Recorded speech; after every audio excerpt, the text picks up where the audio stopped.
Thank you so much. Hello and welcome. We are still broadcasting from E3 2014. Thank you to everyone here joining us in the booth. And hey, and across the power of the internet, where there is never a hateful comment anywhere. It's a totally safe place. So I have a very special guest today. Hello, Dom. How are you, sir? Hi, Ryan. You are the creative director at Pixel Opus, and you guys have had kind of a big E3 so far. We have, that's right. It's been incredibly exciting. You guys just not only revealed Entwined, Right. but then you like just dropped to the mic and were like, also we're out on PS4 now. And then that was it. How was that for you guys? It was really, really exciting. It's a lot of guys, first E3 on the team. And so to be able to announce the game, show the world what it is, and then also say, and you can buy it right now, you don't have to wait. It's a nice gamer-friendly way of getting a game out there.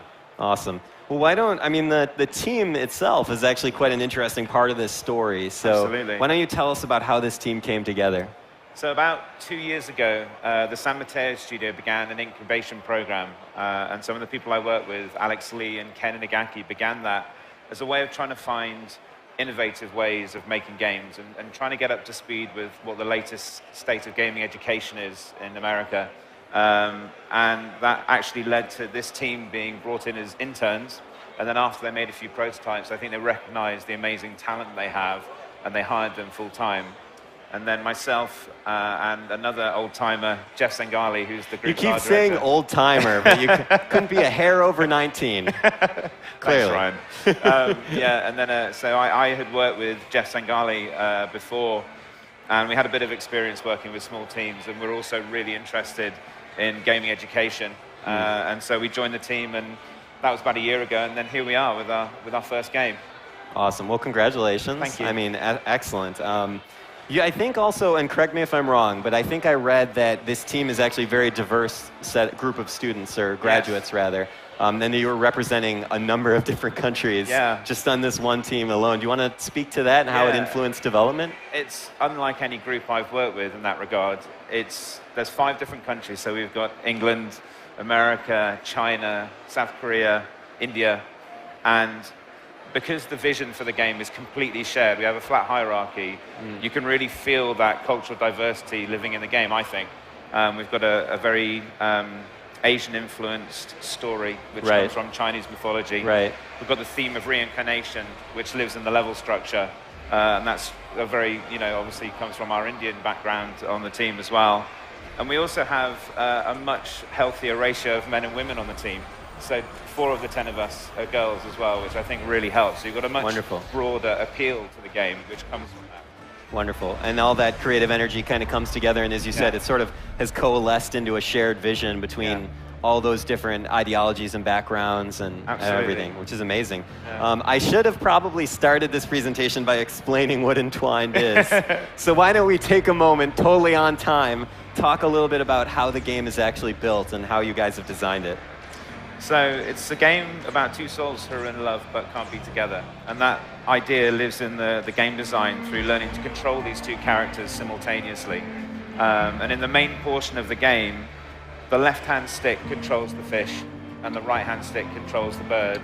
And they never cross over the middle line. So the hope is that you'll never be confused which stick is doing which sometimes with games where you're controlling 2 things, you quite often get confused when they cross over. Right. So we tried to make that as easy and as accessible as possible. And it's really a kind of traditional pure-based skill mechanic in many ways.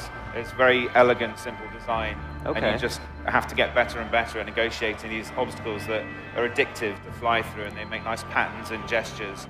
And then at the end of each level, as you're seeing now, you get to bring the 2 characters together and they turn into this incredible dragon. And so each lifetime is very, very different, completely different emotional core with a different art style. And there's a different type of living paint that you can get access to at the end of each level as well. And so we're really hoping that PS4 players enjoy making their own aerial sculptures and then sharing them through the share button, which is a great thing to be able to do. Beautiful. As well. And I mean, the art style is obviously, I mean, if you couldn't tell, it's very colorful. Yeah. I mean, the team must have just had an absolute blast kind of working with such a broad palette and making it. Can you talk a little bit about like what inspired some of the art itself and some of those assets? Well, the game itself is very abstract. And so one of the challenges with the game was finding an art style and a color palette that embraces that, can communicate these subtle ideas and this nuanced range of emotion, but then let players complete that thought themselves. So we found that when people play the game and they're looking at the art and they're listening to the music, that abstract vision, it kind of comes to them, and then they can figure out what it means to them, and that's what makes it personal. And that, I mean, that's the good thing about abstraction as well. You don't have to be too specific. You don't have to force feed people what the level is meant to feel like.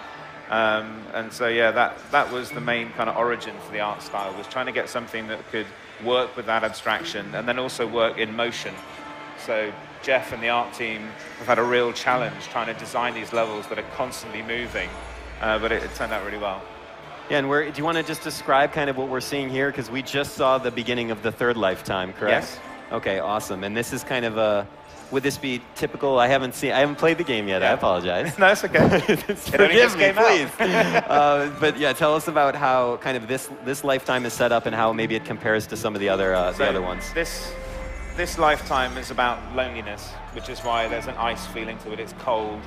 And each lifetime also has a different design for the obstacle. So these are meant to look like ice shards. And so everything is unique and personalized. And also the sound, we had an amazing composer work with us, Sam Marshall, who created a unique soundtrack for every level. And our sound designer, Greg, also went in and made sure that each time you go through these obstacles, there's a unique sound effect created and a note in there that lets you feel like you're contributing to the soundtrack as well, which helps the immersion. And each one is completely different, so you have that variety as you play through all the levels too. It's beautiful. I'm just like mesmerized. I'll just spend the rest of the show staring down at the monitor at our feet. What, to you personally, what speaks to you strongest about this game? Speaks to me? Yeah. Well, I mean, my perspective is different because I was part of making it. So the most important thing about making this game was having a small team and finding a way to genuinely share that vision between every single person on the team. And so it's been a really collaborative experience. Everyone can point to something in this game that they did and they're part of owning in a way. And so it's very close to all of us. We have a very strong connection with it. And yeah, it's a really emotional experience getting out there as well. No, absolutely. I mean, I couldn't imagine when you reveal this game on such a huge stage and it gets a great reaction, and then people can actually just play it that night, which still shocked me, by the way.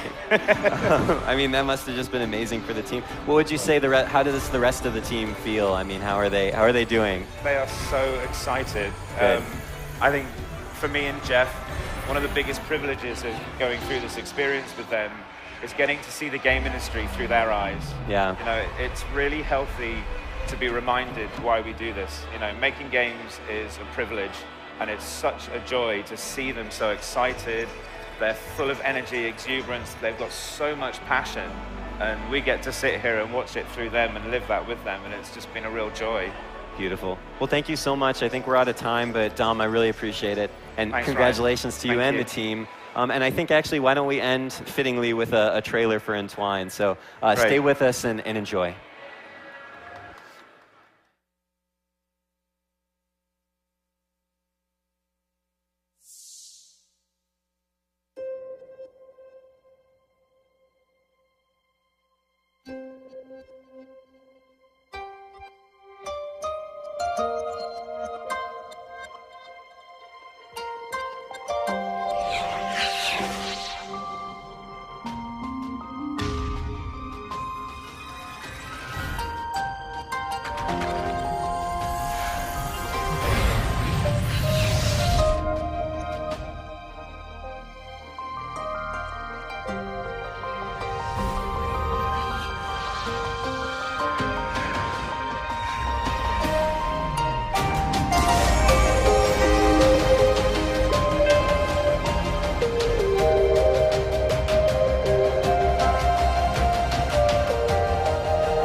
PlayStation